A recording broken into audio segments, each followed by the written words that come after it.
Hi there. Just got back from Atlanta, Georgia. Went out to check out SBG Buford's gym and to attend the Henry Akins seminar there, and I got to train privately with Henry Akins as well. First order of business, Henry Akins can in fact Omaplata. I don't think that's what my prior video suggested, was that he could not. I just noticed that it wasn't something that came up a lot in his instructionals. Was very curious to get his thoughts on it. We did the Omaplata in a private lesson, and I can tell you that, like everything else Henry does, he does it better than anything I've seen. So he gave me some hot fire tips on how to control the Omaplata and actually finish it. And that's kind of what I want to talk about here, just a bit of insights of training with Henry over the weekend. Every time I go train with Henry Akins, I come away with profound insights for Jiu Jitsu.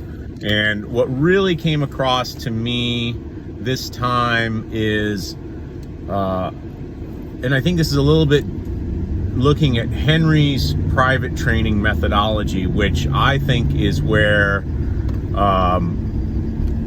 I don't know, maybe that's where Henry develops insights that I think a lot of other people don't have. I think he was willing and up to the task of doing something that is a bit onerous and a bit kind of challenging, whereas most people, when they learn jiu-jitsu, they just kind of want, like, it's like on to the next move, on to the next move, on to the next move. And what Henry does is, you know, every stage of the submission or the sweep or whatever it is that you're working on, he's breaking it down into stages. And at every stage, he's ensuring that you have the control to take it to the next stage.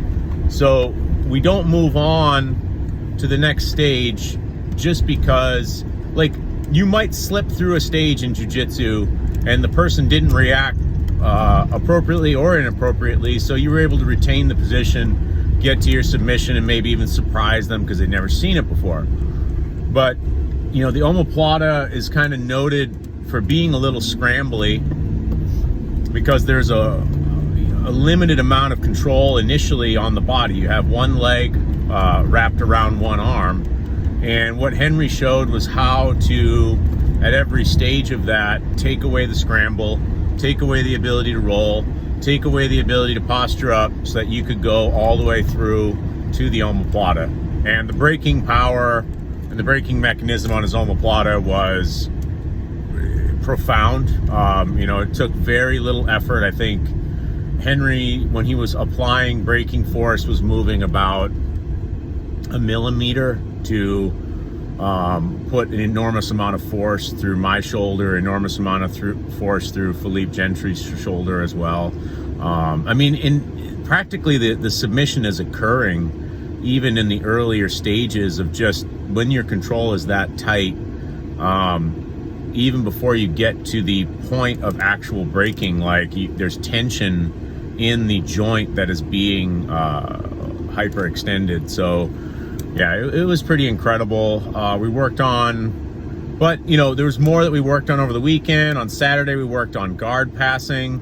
I think Henry's guard passing is probably the most worthwhile approach to guard passing. I'm not going to say that there's not some other way that a person might do it, but I think Henry's approach, which is a kind of one size fits all for all guards, just you're passing on the basis of principle, not on the basis of dance steps. And every time I work on that with him, which is now maybe 4 or 5 times, every time I still walk away with like a new detail, a new little thing, like a new little tool that increases my ability to just make people suffer. And that's something I would like to highlight, that I don't know if he says it as much as he could. Just what I feel when I'm using Henry's style of guard passing is, even if I don't pass, you know, initially, or, you know, things kind of develop into something else, I feel that the way that you're putting it on the person, I am taxing them, and I'm costing them energy and an enormous amount of energy, really. And there's no way for you to take what I'm doing in terms of that pressure pass and not suffer and not have some energy expenditure that is really, slowing you down long term over the rest of the roll. So even if you're able to manage a sweep, or you're able to manage to get back to your feet or something like that, which if I'm doing things right shouldn't happen, but it's taxing, and I really appreciate that style of taxing your opponent, and whether or not you even achieve your goal, because sometimes someone's better than you, or they've got some moves or something, but at least if I can tax them, hopefully that tax will catch up later in our roll and I'll be able to get the better of them. So we worked on that Saturday, amazing stuff there. And then Sunday we worked on submission escapes. We worked on escaping the Americana from the mount. We worked on escaping arm bars from the mount. We worked on escaping the bow and arrow choke. I'm not looking at a set of notes, so it's not always easy to remember everything that you worked on right away. Took away huge details though on everything there.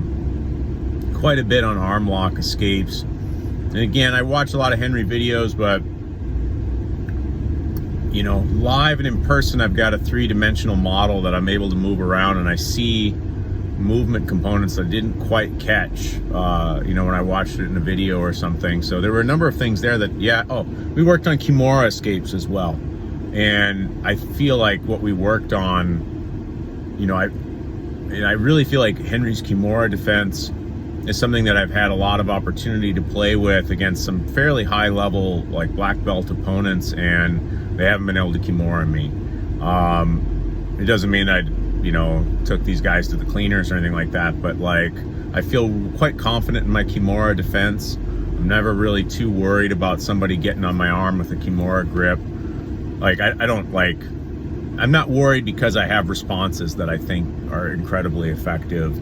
I don't mean to say I'm not worried in the sense that I'm going to let people grab my arm and let them torque it behind my back or something stupid like that. But just a great weekend of training with Henry. We're actually kind of roommates through the whole thing, and stayed at an Airbnb together. So I'm sure Henry's very happy to be free from me going into the week, because I am a chatty Cathy, and I chatted him the whole weekend, and I'm sure he's a little bit oh my God, get me away from this Michael Hines guy. But it was a good time. I guess the point I'd like to stress is, if you have the opportunity to train with Henry Akins, it's something that you should do, especially Jiu Jitsu and BJJ. If this is what you love, this is what you should be doing, because you're going to experience a level of Jiu Jitsu that I'm fairly certain you have never experienced before.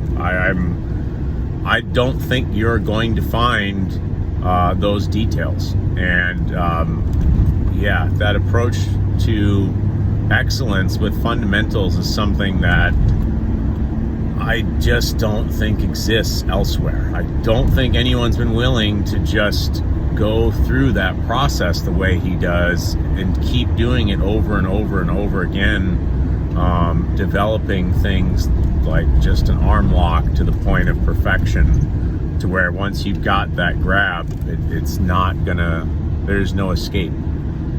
Anyways, take her easy, and I hope you enjoyed the video. Be sure to like and subscribe, and watch other videos on our site. We got a lot of cool stuff on there, a lot of our competitive footage, and a lot of instructionals too.